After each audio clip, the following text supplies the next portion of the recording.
Okay, ladies, let's get started. Frenemies, who wants to go?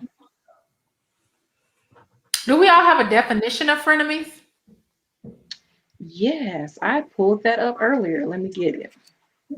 Well, while she's getting the definition of frenemy, when I hear the word frenemy, I think of posers, people who may pose as a friend with ulterior motives. And my question to you ladies is, do you believe that there are instances where people may subconsciously pose as frenemies and it's not necessarily a conscious motive that they may be trying to sabotage you? I do. I think sometimes people start out being genuine, and then sometimes they see your progress, and then with that, they feel like maybe in the end, I can benefit from this. In the beginning, it was pure, and then it becomes tainted. And I've seen that happen before, befriending people. I don't have a whole lot of issues with the Judas syndrome. That's what I call it. Judas, is there a Judas amongst you? But because most of the time my circle is really small, and a lot of times I'm really busy, and I don't really focus a lot on that. Um, the majority of the people that I really confide a lot of things in are sisters, because I have a huge number of sisters. I have 5 sisters and my mom, and we talk throughout the day all the time. So my mom believes that her friends are her daughters, of course, and so we pride ourselves on telling each other certain things. Not all sisters, but for the most part. So when it comes to people in the small circle that I have seen it before where they do have, again, like I stated earlier, pure motives, and then they change along the way. And sometimes along the way, people get a little jealous. So that, to me, that's my definition of frenemy. They become a friend. Things may not be going as planned in their particular lives, and so then it changes. There's a shift, and that shift comes in when people think, "Well, I'm not doing that well." So now you can begin to see some of the things that they. Because sometimes people will try to sabotage you. So I don't know if that has been you guys' experience. I feel like Well, there aren't too many ladies who haven't had that kind of experience. I think now being older and with the spirit of discernment, I can avoid it. But I just remember, I want to say the height of it was probably my 20s, undergrad, college, where people are trying, and that's why I asked about subconscious motive, where people are trying to find their way. Um, and people will use other people as stepping stones. But okay, back to the definition. Are you ready, Dr. April? Do you have our definition of frenemy? well, the definition is a person with whom one is friendly, despite a fundamental like or rivalry. Hmm. Hmm. So, anybody want to share their experiences? Well, I think frenemy can go with as it relates to family members as well. I think probably that would be more or less probably my past issue with frenemies. It's been a family member who, family, so you have to like each other given that you're family, but undercover, they may hate you or they jealous of you or they can't stand you. So you really have a good relationship, but you're cordial. That happens. And I like what you said, Dr. Kanisha, about the discernment. Because thinking about that definition that Dr. April just gave, I don't think I would hope that I wouldn't have had any frenemies because typically I have a sense of discernment of where I sit with people and where they sit with me. Now I do agree with what Dr. Tamika says that sometimes those kind of issues, maybe of envy, can kind of creep in, even with your people who you consider friends, who you love and you care about. And, a lot of times if you have just kind of a long-standing relationship, you can get past that. But as far as really having someone who maybe has a dislike for you or rivalry with you in some case, that is kind of on a whole different level. and that that can be a bit harder. And I think discernment is really important when it comes to who are you letting in your space and what boundaries are you having with people. How do you handle these types of people, though? What do you say? Get away. I don't want to talk to you. What if you're wrong?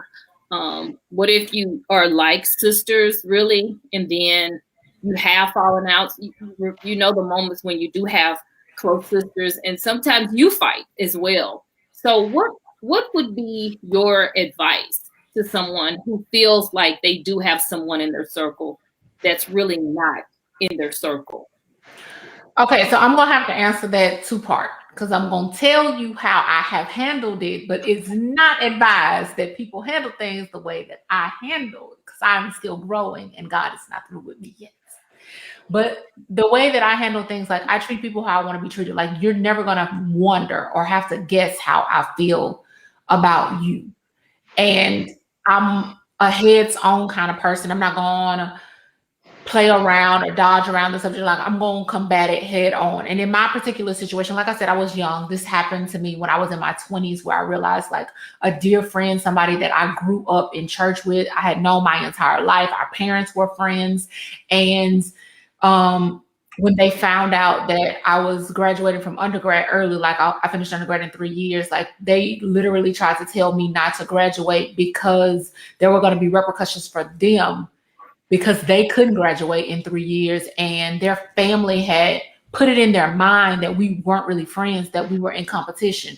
And I never felt like I was in competition. Like I felt like this was my friend, but this was someone who had been competing with me my entire life, like trying to figure out what I used on my hair to make it grow, like would come spend the night with me to learn more about me, to use it against me. And I had literally, this is 15-year friends. Like we literally met as toddlers before I can remember. And this is like my 19th before my 20th birthday. I found out the entire time this entire relationship was a lie because they were competing with me the entire time and I had no idea. So how I handle it is with immediate confrontation because I felt betrayed. And I wanted answers like, how could you pretend to be my confidant? Like this is somebody still to this day that probably knows like some of my deepest, darkest secrets. And then you have that mother voice in the back of your head that's like, everybody ain't your friend. Everybody's heard that. But you want to believe that there's at least one person out there rooting for you. And I really thought that was my person, and it wasn't my person.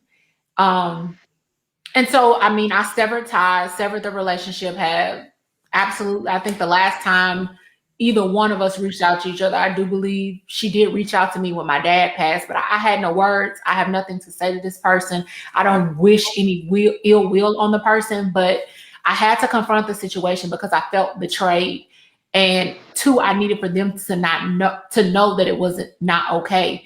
And three, I wanted answers that I never got. And I actually talked about this in my book where I had to give myself closures because she could never give me closure. I wanted to know why. Why would you do this? Like, why literally this was my person, my confidant, the first person I would tell about something good and bad happening in my life. And come to find out like some 15, 20 years later, the entire time it was a hoax and you were really like competing with me. So now my advice, now that's how I handled it. And my advice to people is that you have to get past like looking to people that harm and hurt you. They're not going to give you the answers that you want. You have to give yourself closure with the situation and move forward and not hold other people, hostage for what somebody else has done. Like I've been able to move forward with wonderful friendships and wonderful relationships since and learn a lesson from that. But I don't treat everybody like they are that person.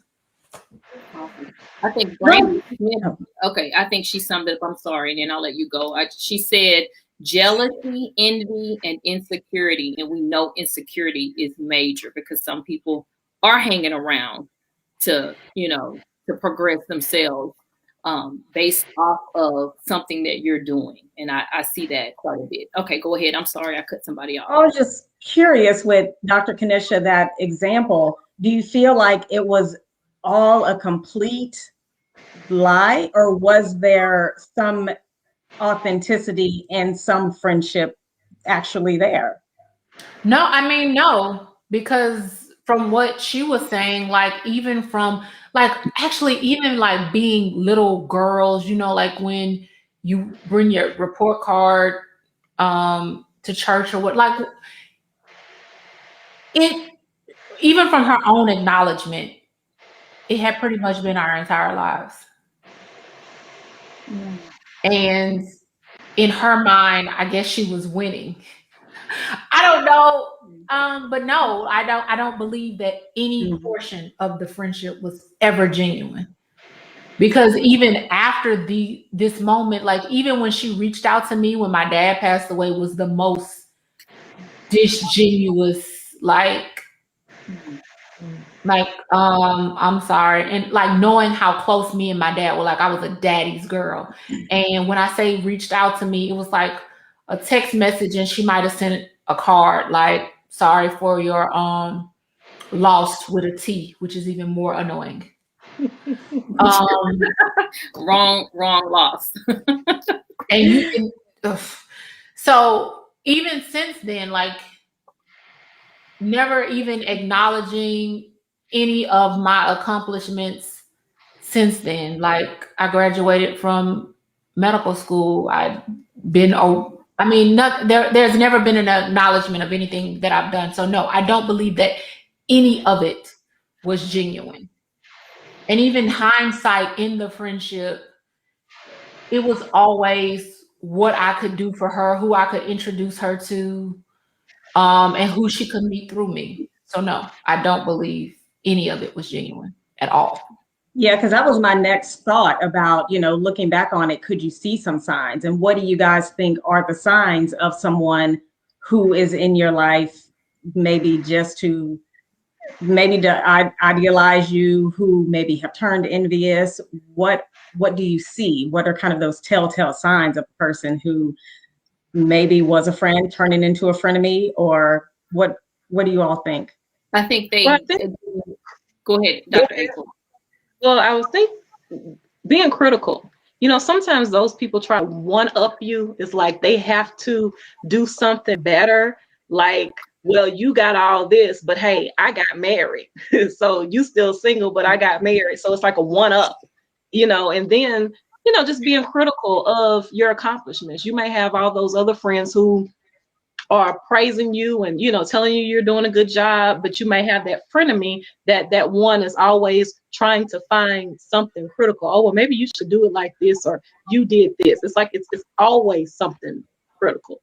But my way to deal with those type of people is to cut them off. You can still be cordial, on a hey, how you doing basis when you see each other, but as far as the constant everyday conversation and having them in your circle and hanging out, like, no, cut ties, because that person don't mean you any good. And that was actually my same thought. I mean, you took the words literally out of my mouth.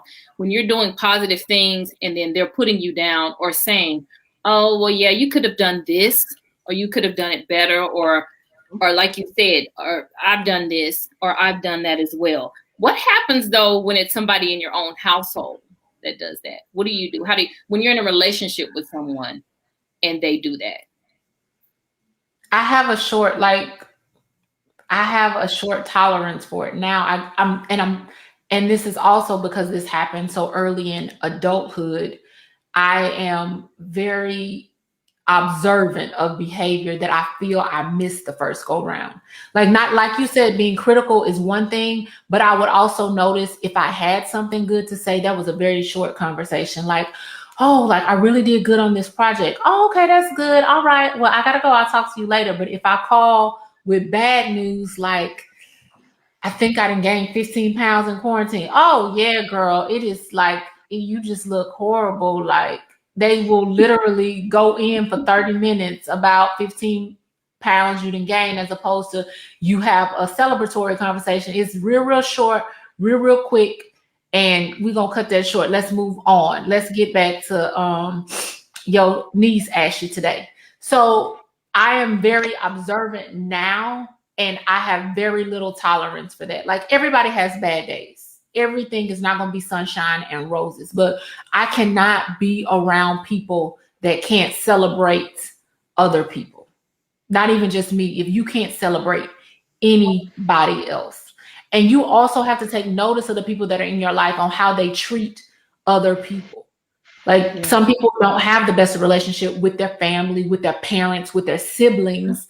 And that happens, but how do they handle that? Because if you're truly a good person, no matter how someone treats you, the way that you react is a telltale sign on you being a truly good person, or there's something that needs to be addressed. Yeah. What's the worst type of betrayal in you guys' eyes? Family, friends, spouses, boyfriends, girlfriends. I call it sleeping with the enemy. Let me just come out with that. People that have been betrayed by someone that they've either been married to, or somebody that they're in a close relationship with, or maybe engaged to. I don't know if I have a weight on it. Like, I just don't tolerate betrayal. I will say this, like, lying sets me off, but like in different degrees. Like, if I ask you a question and you lie to me because maybe you don't want to answer me, you just don't want me to know, or maybe I'm being nosy because I do that. But if I'm not asking you anything and you go out of your way to call me, find me, to lie to me, that is toxic energy to me. Like, that's a difference to me. Anyone else? April, you haven't said anything? Because I'm just trying to think. I think, like you said, I mean, it's more or less, it depends on the person. I don't think there's a weight of, okay, which family, relationships, friends. It just, what is the betrayal? I think it starts with that. What did they do?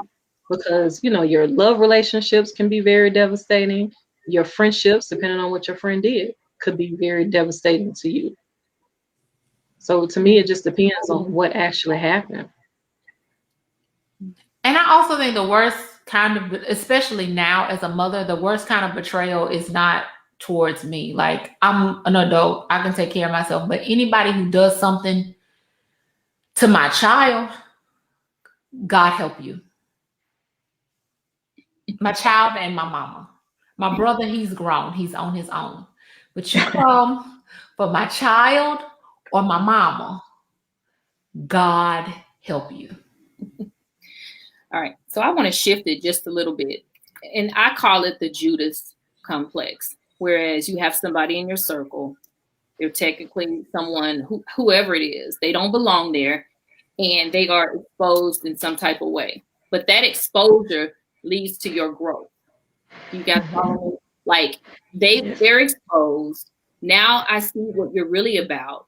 Now that you have been removed from my life, now my life can actually go in the direction that it's supposed to go. Does that make any sense to you guys? Oh, yeah. Mm-hmm. Okay. A lot of times that happens with relationships. Mm-hmm.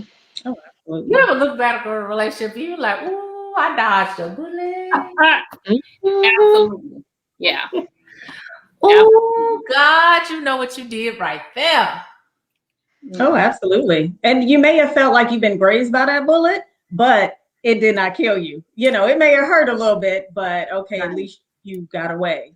I feel like that happens more so with like romantic relationships, where it might have stung a little bit because it didn't work out, but just give it time and you be like, oh, that's what God was trying to keep me from. Okay, good looking out.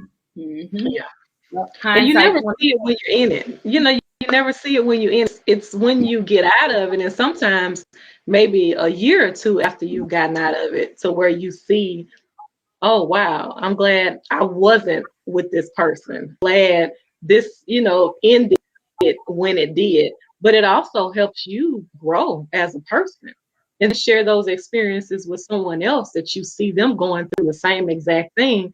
And it's like, ooh, been there, done that. Let me tell you what I did and how, this helped me.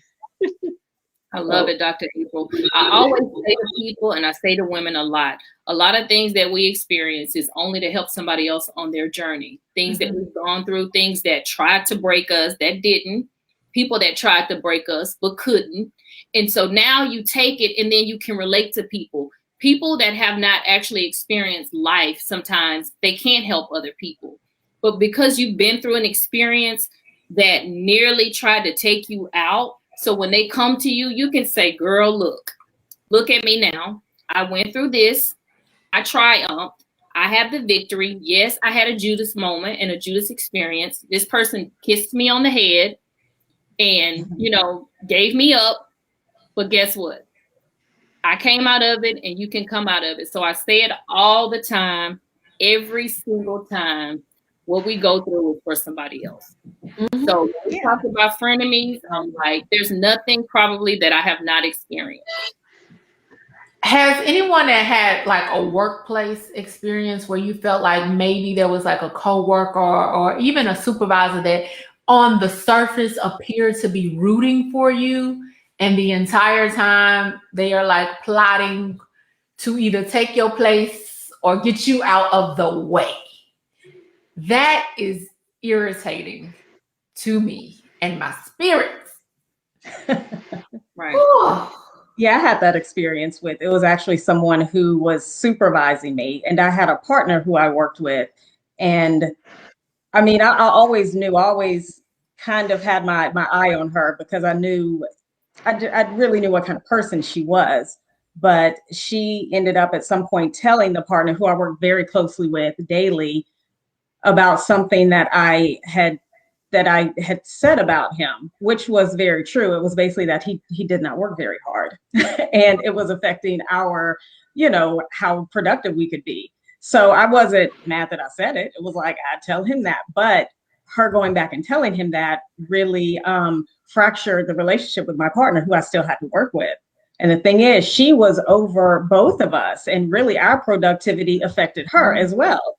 So, we kind of had it was a bit of a come to Jesus. And, it really turned out well for me because at that point she was kind of like, okay, well, I'm ready for you to leave in a sense. And in that leaving, she helped me get in a position that I would have never gotten it had it not been her really doing the work. So it was like she was really wanting me to leave, but she helped me in the process. So it actually, it's kind of like, what the devil means for bad, God can turn around for good. Yes, so it was really, I wasn't mad that it happened. It was really irritating at the time, but where I ended up because of that situation was a fantastic opportunity for me.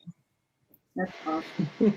I so love the fact, and I know we talk about spirituality and we talk about God and discernment, and I think I look at you ladies and I see how accomplished you are and how well spoken you are, and so I can see where people can be intimidated, they can be insecure when you walk in the room. So I think for even the people that are watching, prayer and asking God to expose those people that shouldn't be around or in your circle, I think that's key. I think that's major because I always say, please expose the people that shouldn't be around, or allow something to happen to where they're no longer in my circle. I only want productivity for where we're going and what we're doing and what we're working on.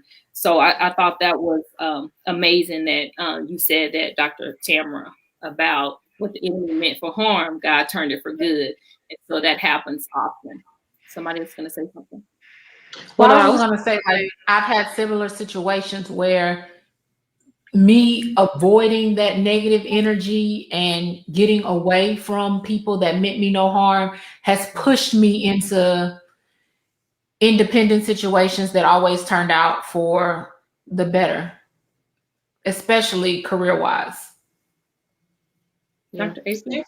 I worked at an organization to where, you go in and you're the one that you know what you're doing, but they'll hire someone over you who may not have as much experience, and you're trying to help them and tell them how to do the job. It's like, well, go ahead and give me the job if I got to help tell this and how to do it, because they don't necessarily know, what they're doing.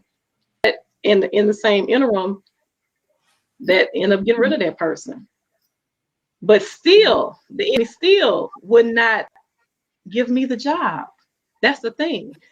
So even though you get rid of the person, you still didn't give me the position. So I think that was my blessing in disguise, to where now, hey, I'm running my own company. I'm running my own organization. So all those people that would not put me in that supervision role, now I have a director's role in my own stuff.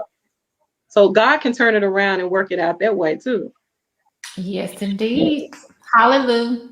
Absolutely. And I know we're running out of time, but so therapists, what are some practical things that people can do, of course, when they identify that people are not for them? What are some things that people can do? One of the main things I tell people is, and work with people on in the therapy space when it comes around to the people and kind of relational issues, is really, let's talk about boundaries and putting healthy boundaries in place when it comes to certain people. Because, it could be someone who maybe has to be in your life for a certain reason, like they're a family member or something like that. But, you are really in charge of who is in your, and how you let them in your life. So to really kind of take ownership of that and just figure out what is a healthy way for you to be able to interact with them, if at all. Sometimes you have to cut people off, and I do tell people kind of what you said a bit earlier, Dr. Tamika, about, when you have these moments of maybe someone betraying you, that those kinds of situations that come up are really a pruning process. And pruning doesn't ever feel good. But, like in the wintertime, we prune trees. You have to prune them, or they a lot of times will die, or they just won't become as abundant as they should be. They may not grow fruit like they should. They may just never get to be as full as they are. So that part of the pruning process, which does not feel good, really is, you will come back, and you can come back better. I love it. I love it. I love it. Any closing words before we go to Dr. April, so she could give us an affirmation as we close? I just tell people, like, even the bad situations are lessons in life. Learn from it. Of course, hindsight is 2020. Whenever I come out of these hiccups in the road and relationships that necessarily might not have meant me the best, I try to take something away from it and learn from it, because you don't want to repeat those mistakes, and you want to come out of it not bitter but better. So that's my lesson. It's like, there are no losses, only lessons. Try to learn something from the situation so that you're not bound to repeat it, and don't be bitter about it, because better is coming and you will be better. And from a personal and professional standpoint, especially in personal and romantic relationships, don't chase things that aren't meant for you and try to hold on to something that does not mean you good. Just give it time, and it will definitely reveal itself that it was not for you. And if it is, it will come back better, and you come back better. I love it. I love it. Okay. Absolutely. Well, I want to close with the affirmation of, my friendships are beautiful, honest, healthy, and pure. Mhm. I like it. I love it. Beautiful, honest, helpful, and Healthy pure. and pure. Healthy. Yes, Healthy. healthy and pure. All right. I hope they're helpful too. Right. Right. And beneficial. Absolutely. All righty. Well, thank you guys so much for joining. We'll be back probably in a couple of weeks with another show. Please follow us, the Chamber Talk Show, on Facebook. You can also go out to IG as well, the Chamber Talk Show as well. and follow us, and we will continue to bring you some shows that we think are beneficial. Also, go to our website at www.thechamber.me, and you can sign up for our newsletter, and that way you'll know what shows are coming up. We'll send that out to you. All right. Thank you guys so much for joining us. Thank you, Dr. April, Kanisha, and Tamara, and I'll see you guys soon. Have a great day, everybody. Bye. Bye. Bye.